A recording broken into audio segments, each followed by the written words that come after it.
Welcome to Growing Up in America the Way It Is here on 90.1 FM, KPFT Pacifica Radio, and wherever you listen to your podcasts. My name is Briauna Derry, and I'm here with the one and only Brian Greene from the Houston Food Bank. Brian, how are you doing this morning? Well, Bree, it's a beautiful day and it's not too hot, and I'm enjoying that. Oh, we do love that. We do. So, for those of you who are new to our program, Growing Up in America is a discussion on our children, public policy, and how do we as a city and a community do when it comes to taking care of all of our kids. Now, this show is a production of Children at Risk, a nonprofit organization dedicated to research, public policy, law, and collaborative action on behalf of all of Texas's youth. Each week, we aim to fill these same 60 minutes with a lively conversation on the children of Texas with experts on the quality of life for our children. And we do have a little bit of a harder conversation this week. There's been some major news happening over the weekend and throughout the week as well, too. So I'm excited to have Brian here to kind of lend his expertise as well as just join us in this moment as Texas is going through something very hard today. Yeah, Bree, well, it's good to be joining you, period. I always enjoy doing this show. And yeah, this is a trying time. You see the disaster, the personal tragedy. But there are also lessons that we need to take from this, and I'm hoping that we kind of get into that. I think we will. We have some really good guests to kind of get into this with us too. We have Anna Hardaway. She is a senior director of early education at Neighborhood Schools Inc. and the founder of Design to Learn, which is an organizational strategy and education focused consulting company. She does have a good background in crisis response. So we're excited to kind of dive into that with her and see what communities really need right now. Following up that conversation, we'll have Militza Mezquita. She's the Texas State Director of U.S. Programs for Save the Children, and I've been told they're on standby if they're needed in the area. We will see what she has to say about kind of an organizational systems response to supporting communities in need. Rounding out the episode, we will be going to Mariana de Rivera. She is our media intern over at KPFT, or sorry, Children at Risk, and she'll be giving us kind of her perspective on today's news from tomorrow's leaders. So, kind of diving into that. What is it like to be a youth in today's America? There's a lot to consider. And finally, rounding out our episode, we will be speaking with Richard Cantu. He is the executive director of East Aldine District and a trustee of Harris County Department of Education. Because among other news, there's been a lot of federal funding cuts that have happened, and a lot of people are very keeping an eye on that. So I'll be discussing funding cuts to out-of-school programs and adult learning programs with him. But of course, we always have our usual hipsteak with the one and only Rebecca George to kind of lighten up the conversation. And we'll be doing our data of the day, which is the all-time favorite with Dr. Data. And Brian, our number today is 3 months. Do you have any guess what that could be? 3 months. That's a time that you better know that you're actually pregnant. I was trying to think of some kind of like, well, is that like the length of time that a pig is pregnant? I don't know. I don't have pigs.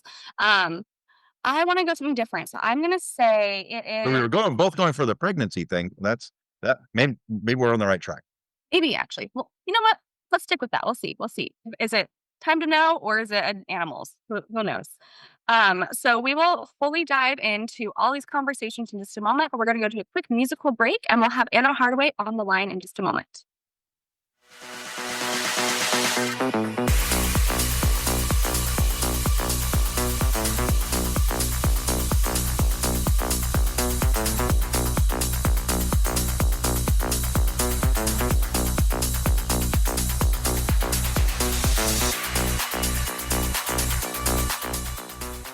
And we are back with Anna Hardaway. Again, she is the Senior Director of Early Education and Neighborhood Schools, Inc., and the founder of Design to Learn, which is an organizational strategy and education-focused consulting company. But we're having Anna join us today as somebody who is deeply experienced in organizing and strategizing after a crisis strikes a region. So, Anna, how are you doing this morning? Thank you for joining us. Oh, Bree, it's so great to join you. You and Brian, we've been colleagues for a long time, and I'm just really honored that you've had me on to talk about such an important topic. My years in disaster response are some of the most important work I've done in my entire career, and so I'm always happy to join and share anything that I can share to be helpful. Well, I'm grateful for you taking the time out, honestly. I know you're super busy, but I just remember when we were colleagues, you would tell these stories about arriving to a disaster zone in Appalachia, I believe it was, and like trying to navigate roads that had gone away entirely in floods, etc., and allocating resources when there was no cell service. So I thought you'd be the perfect person to talk about this. And so, in that light, I want to just ask you, as you process the heartbreaking events of this weekend and early this week, of course, it's still going on. What immediately comes to your mind that our community should be really aware of and keeping an eye on right now? Well, my context has always been children in recovery and the services that they need in their daily lives, their community that surrounds them and makes them resilient. And so the first thing I always think of is to remind folks that the effects of trauma in children, whether it's direct or indirect, so whether they were involved or whether they just heard a lot of people talking about it, or they saw it on social media or something like that, that's rather secondary. Those effects don't show up until 12 to 18 months after the actual event, often. So sometimes sooner, but most of the time, you really don't see the full effect on a child until much, much later after the event, and especially those children who are in the middle of it right now. So just to remind everyone that the behaviors you may see in your child and their reaction to the trauma right now, whether it be primary or secondary, that's the result of their brain searching for normalcy. And that's kind of all of us right now, right? Like trying to create normalcy, and find it to just kind of get back to a happy medium. And so some people often mistake that. It's like, oh, they're very resilient. They're going to be fine because look, here it is only 3 days later and they're singing songs. They're doing great, right? But the reality is that's just our psychological response, and that we have to keep a close eye on our kiddos. And I'm And really glad that you go went ahead. that direction in your response. One of the things I noticed about this disaster, it is overwhelmingly a human tragedy. I Yes. mean, the loss of life, and particularly children, is traumatizing for those families. But also, if you think about living in Texas, I think most people are only at most 2 degrees of separation from someone Yeah. who has lost a child. And Yes. so people are hearing that. Kids are hearing that. From a physical standpoint, um, I mean, the area was actually lightly populated. There's not much structural damage. There's not really a lot of displaced families, but people want to do stuff. And so it can kind of push Yeah. people in the wrong direction of, oh, this is how I help. They're going to need a lot of food drives. They're going to need clothing Yeah. drives. Yeah. They're going to need me to show up and help. Can you talk about that? Yeah, absolutely. I really appreciate you bringing that up, Brian, because I think that's the second most important thing that I think of. When I responded to the West Virginia floods that Bree spoke of, I've responded to 6 major natural disasters, and the West Virginia floods was close to home, as you know. That's my home state, and so it's very, very difficult to stand by when something is affecting the people, the state, the communities that you care about. But one of the most um, harmful things that we can do as bystanders is to just quote unquote do whatever you can, because it's really important. And I want to bring up, I may bring it up several times, to listen to the folks who are responding, to listen to the officials that are telling us, please don't send more things. Please don't pull up with a truck. After those West Virginia floods, I remember standing in a gymnasium with $1 million of bleach, bottles of bleach. $1 million in a school gymnasium was completely full, almost to the ceiling, on one whole side of the gymnasium, and it was heartbreaking to see that. And this was a year after the actual floods happened. Nobody needed that bleach, but people had spent their $3 per bottle, right? And there it sat. And not only was it just a waste of resources for the people who meant to do well, right? It was also a waste of resources for people who had to manage that $1 million of bleach. And Brian, I know you know that better than anybody, right? Like, you've been there where you've got to find the people to manage the stuff that people are donating. And so while we mean well, sometimes a physical donation is not the answer. Yeah, I like your use of the word stuff for those listeners. That's actually a term used in disaster relief circles. Stuff stands for surplus, trash, useless to frantic folks. and Yeah. Yeah. it ends up it ends up impeding disaster relief work. Um, Yeah. I Yeah. never heard of that. yeah, another term is that's used is the disaster within a disaster, and I think that's Yeah. what Anna you were talking about. You know, people want to do something, um, but they're not listening to the officials on the ground about what the needs really are. And so Yeah. as we And I think think right. about, Oh, go go ahead, Anna, please. No, I was just going to say that, that what the officials have asked is that, and I did hear yesterday they're trying to set up a way to receive physical donations that doesn't impact the disaster. The mayor of Kerrville brought that up yesterday, so there's more information about that. I can share a couple of websites with you that might be helpful to find that information if people really have, or maybe they've already collected things and they want to donate. They need to know what to do with that. They are rolling out some information slowly, but understandably, we're still dealing with a search and rescue scenario, a search and recovery scenario, and that's the focus of everyone's resources right now. I have recommendations for things people can buy when it's time, but we can share those if you think it's helpful. Yeah, I would actually just, looking at the magnitude, because this is where I focused as I was watching in the early days, and I, reached out to Mm-hmm. the San Antonio Food Bank, say, look, we're here because we Yeah. deliberately accumulate over 40 tractor trailer loads of disaster supplies just to be ready to go on a moment's notice. Right. Hey, you need anything? And they're not, asking anything. But when you look at how many, what you saw in all the videos, you just don't see large numbers of homes flooded and stuff by major disaster scales. The stuff that people have already purchased in all the drives is probably more than enough. Yeah. Uh, Yeah. it's just because it's, again, it's a very human tragedy. It's the Yeah. trauma part. And then I think that's where, like, for people to think about it, focus, okay, how is it help us, particularly the kids, process this is what is what mostly what people can do right now. Absolutely. And then I would say also to take some time to separate yourself if you're not immediately affected. Because like you said, Brian, you guys are on standby if they need help. I know you're going to talk with Militza. They're on standby if they need help. The best thing that you can do if you're on standby is take care of yourself.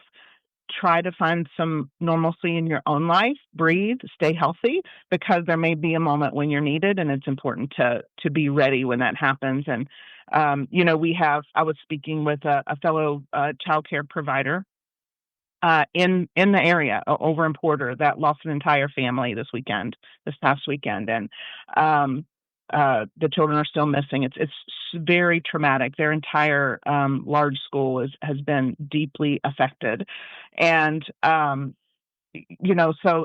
so you will probably, if you want to do something and you're not sure what to do, you can always give a monetary donation. That's very much needed. And then also you can absolutely, you know, keep yourself ready, so that if you get a chance to help, that you're emotionally, physically well, you've had sleep, and you can be ready to support someone maybe right in your neighborhood. I love that, Anna, and I think that's something people forget when they do wanna rush in and help and just be there immediately in that immediate response, but really it is just if you're not immediately impacted, take care of yourself. We do have to pop to our next segment with Militza, but I just wanna give you one more opportunity, Anna. Is there anything you didn't get a chance to say that you really need listeners to walk away with from this conversation? Yes, and you'll probably hear this from Militza as well because this is international. This is international standard. What do you do to help kids? Um, During a disaster, and actually how you help kids is before the disaster. So you never know when your child might need to summon that superhero strength during a crisis. And the best thing you can do are these four things. And I can share these with you, Bree, if it's helpful. Building supportive relationships of all kinds. Promoting strong self regulation and problem solving skills, maintaining a positive outlook because you are the example. They're not going to do what you say, they're going to do what you do. And then, as Mr. Rogers said, teach them to look for the helpers because your child needs to know what resources are available as they get in a crisis. So, the time to start helping your child or the children around you is to think about those four things before a disaster or a crisis happens. I I have appreciate your think time. that's so well said. We all need a little more Mr. Rogers in our life too, I think. So Yeah. thank you, Anna, that was perfect. We are out of time, but Anna, we'll have to have you back at some point to talk a little bit more about early development, etc. We are going to go to a quick musical break, and then we'll be chatting with Militza Mezquita. She's with Save the Children as their Texas State Director of U.S. Programs. We'll be right back. And the music began to play, to play, to play, to play, to play, to play, to play, to play.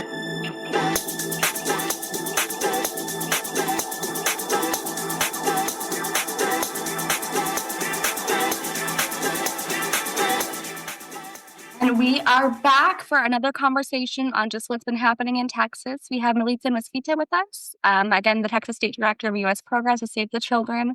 Militza, thank you. I'm so sorry, I just said your name wrong there. Militza, thank you so much for joining us today. I really appreciate you taking the time out to be here. Thank you for having me.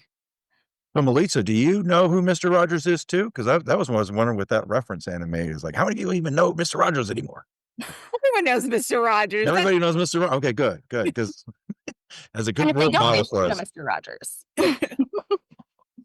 Well, we don't have a ton of time today with this interview, so let's jump right into it. Militza, I asked Anna what immediately came to mind for her that the community should be aware of, and I want to ask you the same question as somebody operating within this space. Who's on standby? Who is ready to go if the word is called that you're needed? So what comes to mind as you just process the events that are happening right now?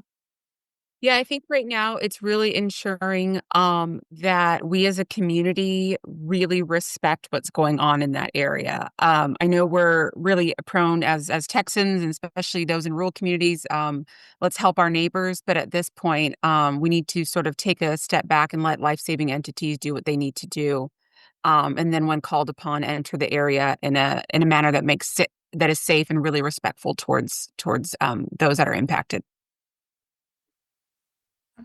Thanks. I'm wondering, going back to the trauma thing, especially with kids, is when the kids go back to school. Yeah. That's when they might find out, about their own 1 or 2 degrees of separation. And anything the parents should be thinking about in advance of that? Absolutely. The first thing is, as parents and caregivers, is listen to your children very carefully. Children can experience stress when they don't know, what's going on. They may have, seen something in the media. When they go back to school, something might trigger them. So really pay attention to your kid, especially this season as they're going back into school. On top of that, limit media time. A lot of us are glued to the TV because we want to know how we can help. But that can sort of exacerbate some of that trauma and some of that exposure to our kids. So really limiting media time and making sure that we're properly messaging what is going on in the disaster. That way kids don't get overwhelmed. I mean, doom scrolling never did anybody any good, right? Yeah. Brian, did you have a question there? Sorry, I didn't mean to interrupt you. Oh, yeah. So when we talk about returning to normal, but for many kids, recovery could take months or even years in some cases. Are there ways for our communities to support long-term healing for kids? Yeah, absolutely. Long-term healing really starts in your home environment or whatever your normalcy is. So really making sure you're getting back to your routine, taking care of your body. So making sure we're eating regular meals, drinking enough water, giving ourselves time to rest. Rest is really important during a disaster. Again, like Anna said earlier, really identifying and seeking out people who are in our support system and our network. So if we're feeling inundated, we're feeling overwhelmed, really reaching out to those folks that we lean on. Finding small ways we can also help others. So, sometimes everyone wants to run out and help. And so that's great. But when the time is right, making sure that we're doing it in a way that is appropriate for ourselves and appropriate for the area. And for community organizations and kind of faith-based organizations, would the same advice apply to them in their role as well, or would it be slightly different as they're helping kind of wrap around children and help them process this long-term trauma? Yeah, so for our local community-based organizations who are already on the ground, they're doing as much as they can. And so we always tell them, put your oxygen mask on first, and they know that as disaster volunteers, but making sure that they are well taken care of, And then really, if they see anything in the community in terms of children feeling fatigued or concerned, just raising that immediately so kids can get the support they need. Well, he says shifting gears a bit. Um, Anytime there's a major tragedy like this, there's lots of finger pointing, and I personally find it frustrating. As we should give grace. I mean, there's a lot of adults now who are frankly going to now struggle with a lifetime of guilt. And that could be any of us. It's like nobody's perfect, nobody doesn't make mistakes, but we still should learn. And I'm wondering, like going forward, what are some lessons, not so much just specific to that circumstance, but in general, that we should take from this? Yeah, absolutely. Um, One of the main things that we teach and in disasters and on the state side too at Save the Children is an emergency can happen anytime, anywhere, any place. And so just making sure that as a unit, your caregiver, your parents, your community, that you actually have an emergency plan that you are practicing and a reunification plan if necessary. But just being aware of your environment, aware of where you're going in the community, just that preparedness aspect will really carry you forward in a long way. It's not always perfect. Sometimes you don't get it right in your planning. But just doing your best to make sure that your children are prepared and you as a caregiver or parent or community member are prepared for a disaster. But also back to your point, just giving grace. It's not going to be 100% accurate. There are going to be stuff that, mistakes and things that slip through the cracks, unfortunately. But our community members and our life-saving entities are doing the best that they can. And they're the heroes in this story. Absolutely, that's so well said. And I do want to. I just think about the systems in place as well. Like we have the heroes on the ground who are doing this work and trying their best, absolutely, but they're also operating with the resources they have available too. And just thinking about the legislative session and how I think Brian, you mentioned it before the show. There was a siren bill that didn't pass, and that would have been probably I helpful. wasn't sure, like, so that I know that the Kirk County had requested that. That's been in the news, and oh no, we're not going to fund that. Again, I'm not trying to, cast blame finger point because like they didn't know or they didn't think of it that way. But I do hope that we think forward, just about what are the things that we're undervaluing Mhm. the risk or the need for that. And there's like things that you think that we should be probably investing in more that we're not. Belita? Yeah, absolutely. Environmental wise and strategically, it's really hard. I know decision makers make the best what they can with policy for the best of all Texans and especially our rural communities. So it gets tricky to sort of make those decisions. But I think as community supporters and those of us that are local or regional to the area, we can just help fund this work, right? We can offset some of that by volunteering when we can, when the time's appropriate, or by donating funds to the area to make sure that we're uplifting those community needs. Very well said. Very well said. And I know we are out of time here. Thank you for your amazing perspective and just for really like doubling down on the fact that we can help. We should be here to help when we're ready to help and when we're asked to help as well. So thank you, Melissa, for your time. I want to just give you one final opportunity. Was there anything that you needed to say that you didn't have a chance to say in this interview? Yes, if parents or caregivers are struggling with words, or how to support their children during this time, whether their children were impacted, had friends, know of anyone in that community, just visit savechildren.org. We have a myriad of resources for parents, and how to talk to children during this tragedy.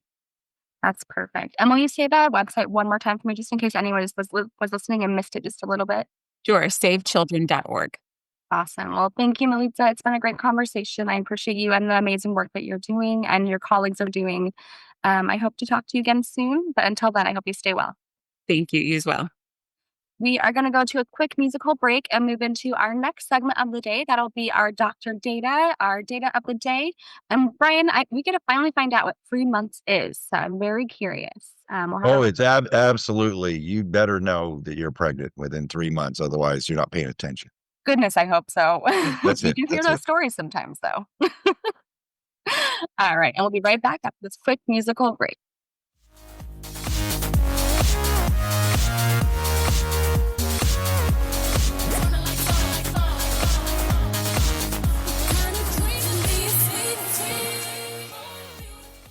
All right, and we're back. Dr. Chris Kulesza from Rice University. How are you doing today? I'm doing all right. How are you? I'm good. I'm good. I'm excited for this conversation to kind of bring it up a little bit in energy and also to see what 3 months is. Brian and I both guessed some form of pregnancy, essentially. No, that's not it. Unfortunately, I'm going to be a bit of a killjoy today. Oh no. Yeah, I'm sorry, but that's actually the amount of reading skills lost over the summer months by students due to summer break. Now, I should say that that's the most cited amount because the literature actually has a lot of variation in this. Some say that the slide is pretty consequential. Others say, well, it's not as much, but there's a general consensus that indeed reading and math skills are lost due to the summer break. I also understand, Dr. Data, that it is heavily correlated also to family income, that it's the kids who, the lower income families that have the greatest loss, which is, an interesting phenomenon is during the school year, they have a tendency to be catching up to their higher income peers and then lose ground in the summer and then kind of like start further behind. And it's like, and that's, the sum of the education then follows this weird trend, because if your family is more well off, you're probably going to be spending more of your summer doing enriching experiences. Yeah, so that's actually a really interesting point because there's been some recent meta analyses that have said that the relationship between income and that loss may not be as strong as we think, particularly Oh, after COVID 19. So that's been really interesting to see popping up that in fact that the learning loss might be to a certain degree universal. And what happens is particularly in those low income schools, they're relatively already oftentimes at a lower test score. So that plays a bit of a role into some of that reason. With that being said, there's been a bit of a push, particularly in Houston area to add more days to the summer, to the school year into the summer. But it's received a bit of a mixed reception with parents and with students. There is some that say, well, indeed, kids should just be allowed to have some time off during the year.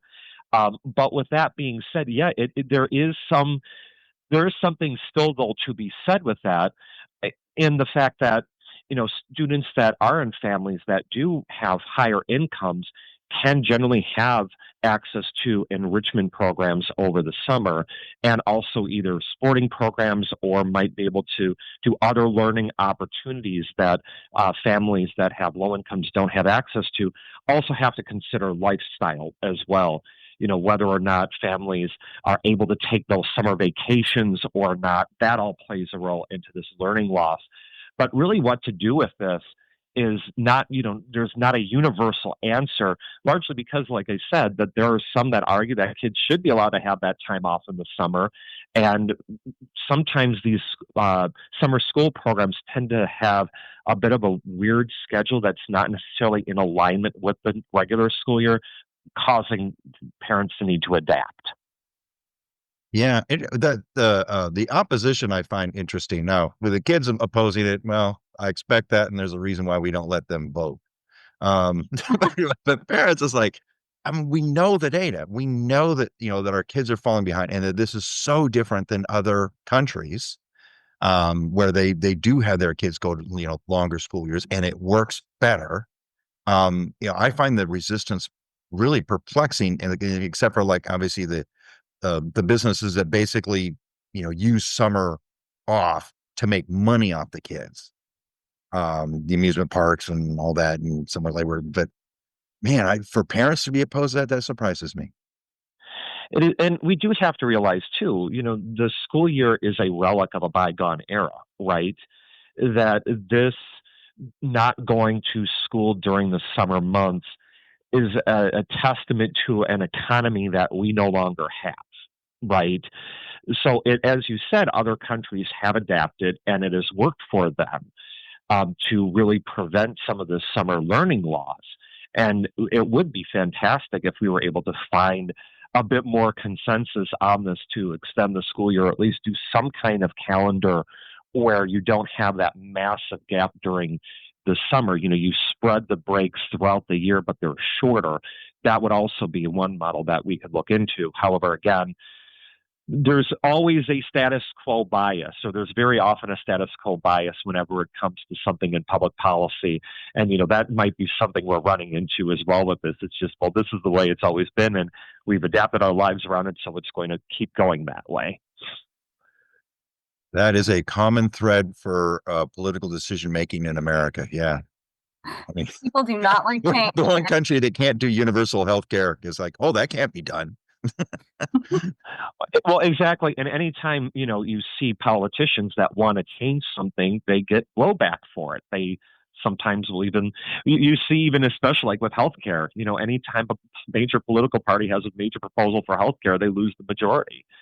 So there is a little bit of a concern with that. But, within the Houston area, again, Texas in 2019 did pass a policy that would extend that extra 30 days, but implementation has been very slow. When I think about this, I also worry about just out of school time and the status of that, and how it can be a lifesaver really for kids, and to kind of mitigate that that summer slide that we're talking about really. And it's not a replacement for a longer school year by any means, but it is kind of a stopgap to help kids retain a little bit more information. You still have that socialization, those opportunities, etc. I keep thinking about our education summit we had recently, and TEA Commissioner Mike Morath talked a lot about enriching environments outside of the classroom, and how that can be the difference between high achievers and like average achievers or even underachievers, and what helps kids be successful in school. So this is all very fascinating. Thank you, Dr. Davis. Absolutely. Thank you so much. All right. And so, wow, what a conversation, Brian. Yeah. We You're pretty far off though, but that's okay. Yeah. Hey, but we got the healthcare part in there at some point, so that's all that matters. We are going to go to a quick musical break, and we'll be jumping over to Hip Speak to see how Rebecca George, the one and only, can stump us today and just make us feel old. I can't wait. What about you? Well, as the one who is actually old, yeah, I'm expecting to fail again. Well, I look forward to beating you, I guess, in the Hip Speak segment. So we're going to have that musical break and be right back. Miss Honey! Miss Honey! Where's the Miss She's got some nerve? Here I am and feeling fierce. Miss Honey! Miss Honey! Miss Honey! Miss Honey! And we are back. I love this jazzy music. I am energized. I am ready. Rebecca, how are you feeling today? I'm feeling pretty good. How are y'all doing? We're good. It's a beautiful day. Yeah, great conversations, beautiful day, all the things we need in life, right, Brian? Yeah, we are here to be educated on what the young people are saying. What are they saying? Well, I'll tell you, the first word I have for you to try to guess is the phrase "to troll." To troll? Yeah, I like troll as in a verb, like to troll someone. Oh, that one I know. Yeah, that's where you're trying to elicit a highly negative response. I would agree, absolutely. Wind somebody up. I love this one actually, and I hate trolls all the way across the board, but it is like kind of an art to really like rile them up in the comment section. And as someone who manages social media these days, like it's kind of the way to get engagement and to get like people giving you money for ads, which is crazy. So trolling is just off the charts these days, I feel like. Rebecca, are we right? Y'all are completely right, and Bree, you are also completely right in the sense of it is a great way to get just people so angry. And honestly, I find humor in it. Like, I don't troll people very often, but whenever I see it, I'd kind of giggle and be like, hee hee. I scrolled past a creator the other day, and she was like, "Thanks for making me $2 million by being mad in the comments," basically. And I was like, wow, that's the economy we live in. That's wild. Oh, God, I hate it. Right? It's like now it's like so much of the trolling. It's not even people anymore. No, just bots. It's just bots trying to generate, or like to basically help destroy our culture. Well said. Well said. Rebecca, what do you have next for us? So the next phrase I have for you is aura farming. Now we've talked about aura on the show before, so I want to see if y'all can figure out what aura farming is. It's on the tip of my tongue, but I don't actually know. Brian, do you have a guess? Yeah, it's like terraforming where like in Star Trek, where they're trying on a barren planet. So people who have no soul, you're trying to artificially make it look like you do. That it? That is not where I thought you were gonna go, but I love that. Honestly, he's really close. So aura farming is like trying to cultivate an image to where you look a lot cooler than you actually are. That's actually very close. You got it kind of on the spot. That was awesome. Yeah, it's because of the Star Trek thing. People who watch Star Trek would be able to get this, I bet, because we all have auras. It's true. That's very true. I should watch Star Trek more often. I might be cooler that way. A little more. That's what they say at the conventions, I bet. Oh, I'm sure. All right, Rebecca, we have time for just one more. Do you have a third one for us? Yes. My last one is to pop off. Well, I think that was that is to spout an opinion out of ignorance. For me, so I agree 1000%, but I want to take it the other way. I think it's like when you are very informed and you're like on your soapbox and it's like pop off queen, like you are correct, you're hitting all the points, like you were rallying the troops around this issue. So I agree, just opposite side. Oh yeah. Informed versus uninformed. Exactly. Yeah. Yeah, Bree got it on the dot. That's exactly it. It's usually to like whenever someone is performing something really well or doing something really well, you're like, yes, pop off. You're doing amazing. It's usually as a compliment. Nice. Yeah, I was not thinking that was a compliment. Good job. Thank you. I think we're tied though. That's a pretty good run, honestly. Like this is a nice competition today. I feel like we both get the crown. Yeah, we really appreciate, Rebecca, you taking it easy on us this time. I guess this was an easy round of it this week.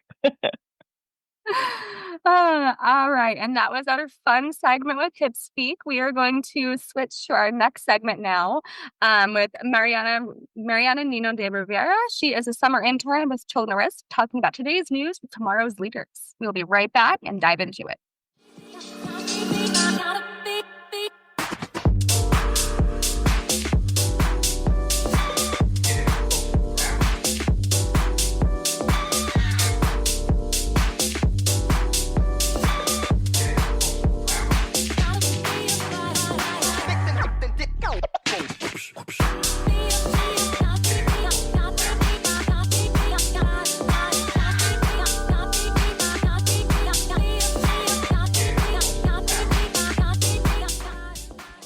And we're back for today's news with tomorrow's leaders.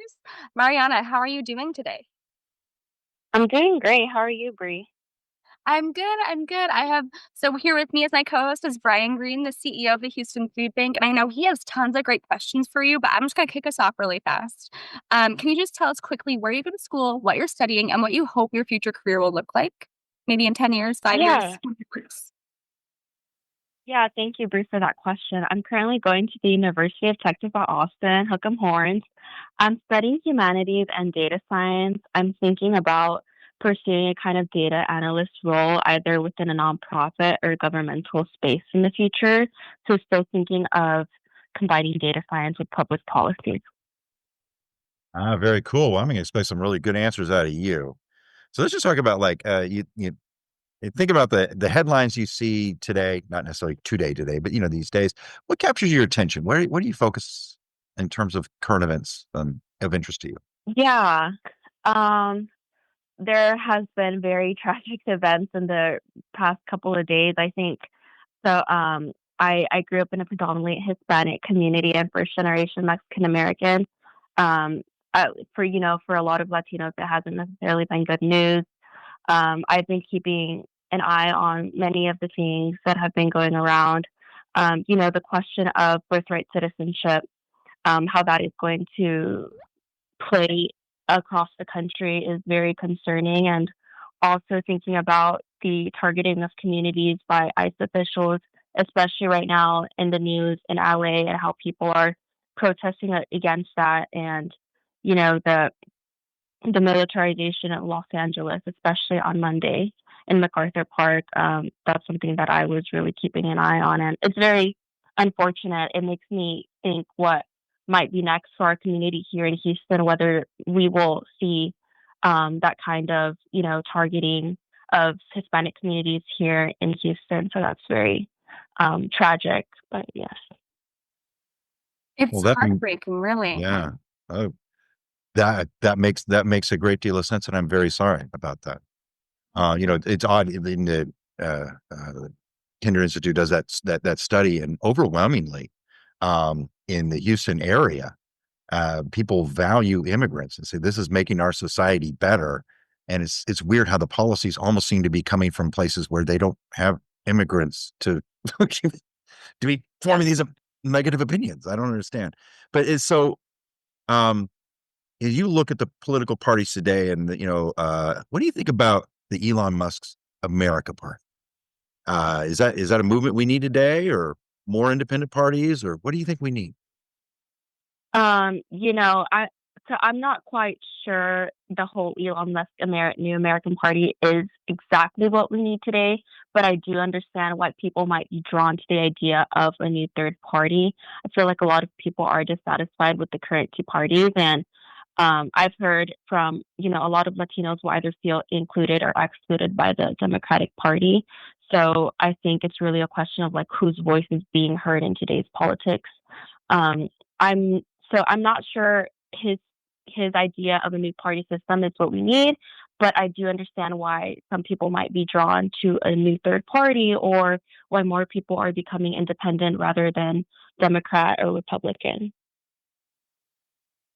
I would love to see a world where we have enough independent parties to have a competitive factor in politics. We're like, who has the best policy for our communities, for Americans, for the economy? Who's going to look out for us best, honestly? And so I think until that day comes, like it's going to take a lot of other independent parties with massive followings. Like it's hard to really say. So I think that was a very well crafted opinion there, honestly.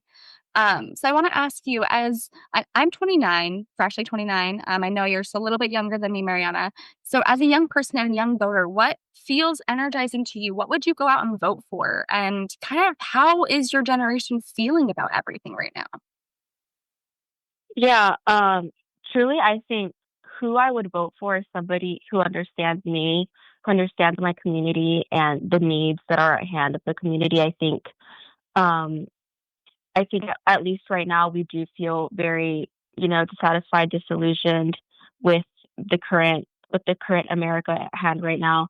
I think we do need somebody who, again, understands those people who are right now being silent in America, understands, immigrant communities, people of color. That's what I hope for. What I'm looking for in the future is change. I'm not sure that's necessarily possible right now with the current administration. Right now, there's just very much uh, with a sense of just very dissatisfaction. It's a very somber mood within my community. We don't really feel like there will be much improvement in the next years, the next days to come. We just feel like a lot has been thrown at us this year, and we really don't want to know what's coming next.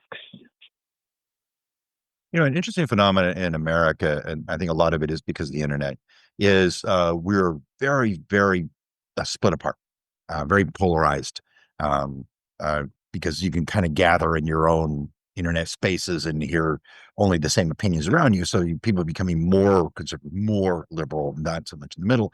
As you think about people at schools, are you seeing a lot of cross-pollination, people engaging with people of different political perspectives, or you also in your own camps? I think that's a really good question. Within my school, I would also, I think, at least within the university space that I am in, we do very much get the sense of, cooperation and listening and respectful discussion and respectful discourse. So I think it is possible in that kind of space to see different viewpoints and maybe try to compromise or try to understand where somebody else is coming from. I find that even just with my friends, we might be talking about politics. We'll always try to keep it respectful and try to understand, why people hold a certain view. And I think that's a really good thing to say about the younger generation is that we're open minded and we're willing to work with each other. And I think there's a lot of hope in that. I love that. When I look at the next generation, I have a lot of hope, especially hearing that from you and hearing our last week's segment as well. I think you're gonna change the world in very powerful ways. Wouldn't you say, Brian? Oh, yeah, Mariana, this is a really neat conversation with you, and I love that Children at Risk has this internship program, and I like hearing all these different perspectives you bring to the table. This is really cool. Right? Well, Mariana, we are about at the end of our time. Are there any final words you want to say, leave us with, any headlines you're watching, any bits of hope that you want the community to be aware of right now? Or have you said your fill? Yeah, thank you so much, Bree, for having me. It's been a wonderful conversation, and I think we just have to keep going, keep hoping for the better. Just keep striving for more.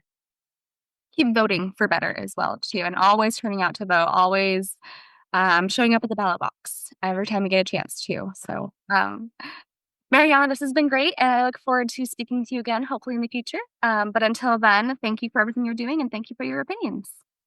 Have a nice day. Thank you.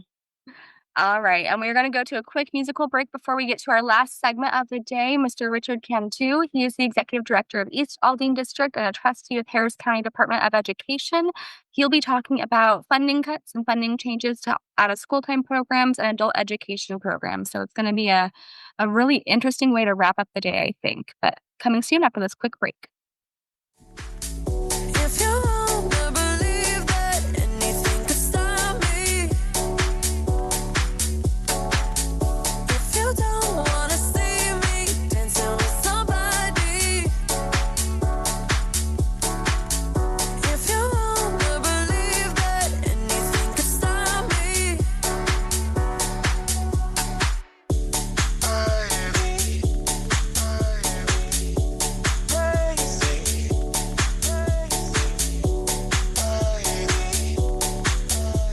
I'm better on the I'm better on the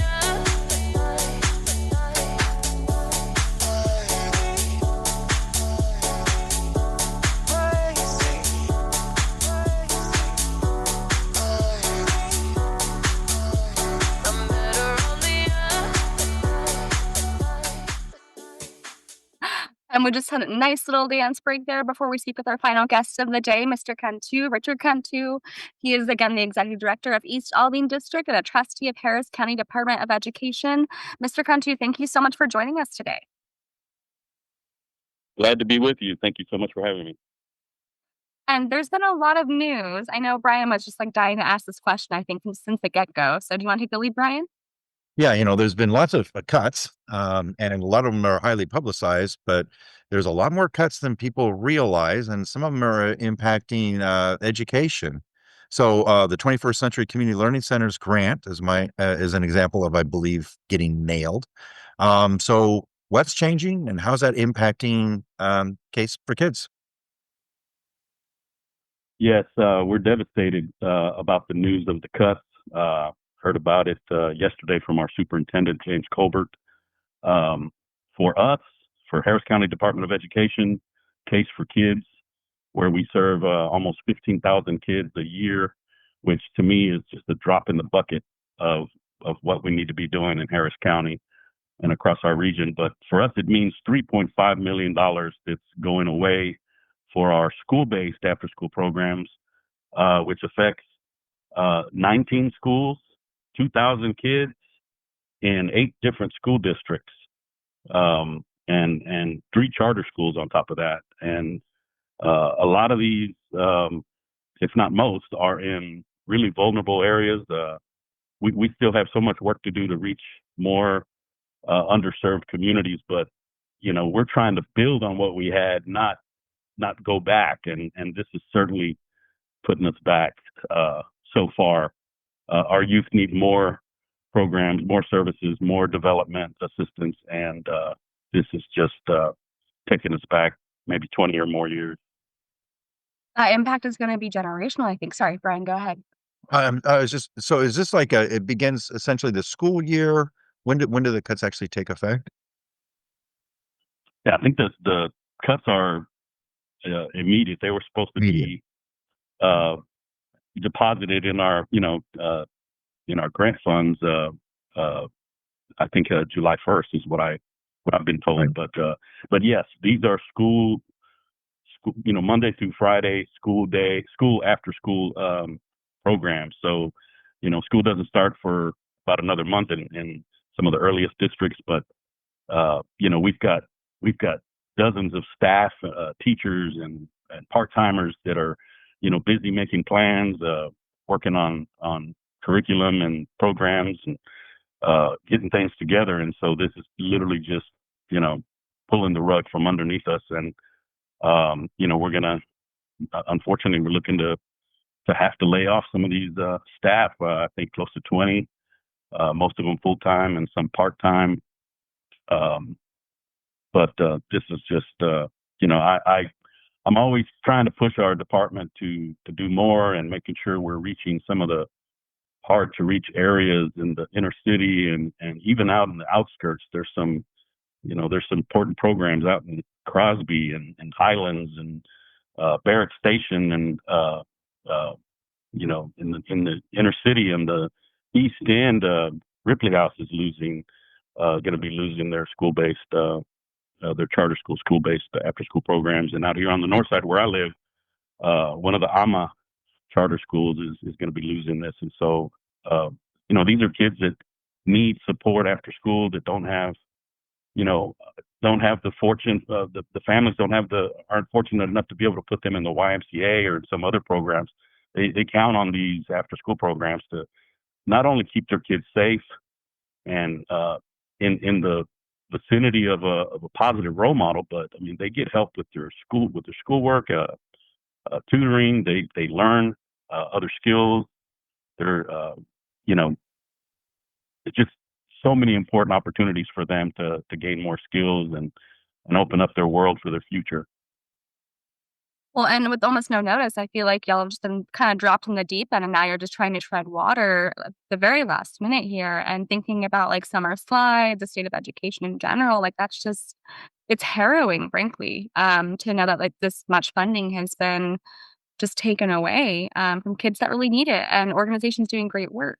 I know when we spoke before the program, you also mentioned there's been some changes to adult education funding. So, can you quickly kind of walk through that as well too? Because I think that's also very impactful. Yes, it's the case after school programs and the adult education are two of my favorite programs at the Department of Education because they serve some of the most vulnerable communities and population. Our adult education program, serves a lot of underskilled, folks that need to be back in school to get their literacy up to par, so that they have the skills and the knowledge they need to get a better job to be able to support their families. And so it's a lot of immigrants and folks who got dropped out of school who are trying to get their lives back together and trying to, get their GED or high school equivalency and perhaps go to Houston Community College or Lone Star College to learn a skill and do better for their families and for the community. And so it's another big program of ours. We run the largest adult program in the state, and so this is also devastating that program. We just recently built a $15+ million adult education building to better serve this community, to serve more people. And now we're, again, getting our legs cut out from underneath us. And this is bad. It's, the people that we need to upskill to help, provide the better skilled workers for our region. And this is just taking us backwards. Yeah, I'm really sorry that y'all are going for this. This must be really, really difficult. The people who are just trying to help kids who now losing their jobs, all the impacted kids, the families that will now need to scramble to figure out what are they going to do now that this resource has been taken away for after school, and how they're going to make sure that they're providing a future for their kids. I'm so sorry you're having to go through this. Yeah. And, who's not losing funding is, the gangs and the drug dealers, and they're out there ready to recruit these kids that are, hanging around in our parks, on the corners unsupervised. And, they show them some money and some glitz and glamour. And that's what we're trying to prevent. We're trying to keep these kids in a positive, facility with a positive role model, with some programs that'll open up some opportunities for them. And we're just we're in the middle of planning a symposium on youth development at the East Aldine District in coordination with Children at Risk and Harris County Department of Ed, Harris County, Aldine ISD, to speak to the need for more youth programs. And then this happened, and it's like, we already needed to build so much more support for these programs, and now the little bit we had is going away, and it's devastating. And I don't know what the future holds for the youth of our community, who is the future of our community, our future leaders, business leaders, political leaders, and so we need to find a way to regroup and get everyone involved and talk to your legislators, your city council members, your members of Congress, to emphasize that we need more services, more programs for youth development, not less.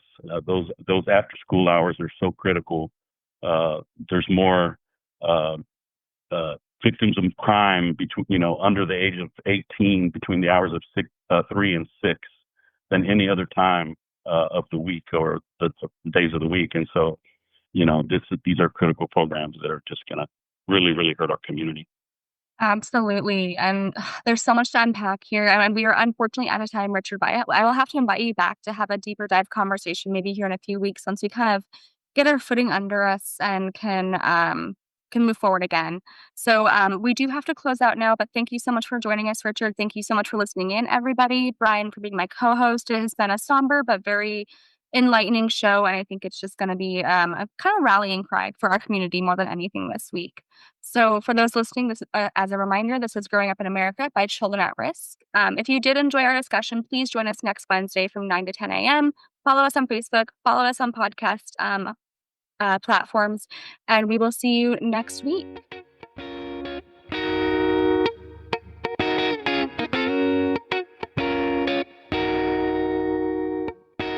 I hopped off the plane at LAX with a dream, my cardigan. Welcome to the land of fame excess. Am I gonna fit in?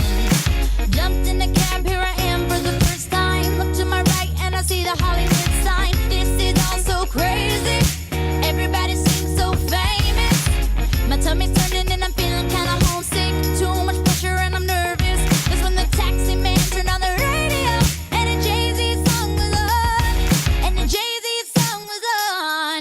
And the Jay-Z song was on. So I put my hands up to play my song. The butterflies fly away. Nodding in my head like yeah. Moving my hips like yeah. I got my hands up to play my song. I know I'm gonna be okay. Yeah. It's a party in the USA. Yeah. It's a party in the USA. Get to the club in my taxi cab. Everybody's looking at me now. Like, who's that chick that's rocking kicks? She gotta be from out of town. So hard with my girls on around me. It's definitely not a Nashville party. Cause all I see is the letters. I guess I never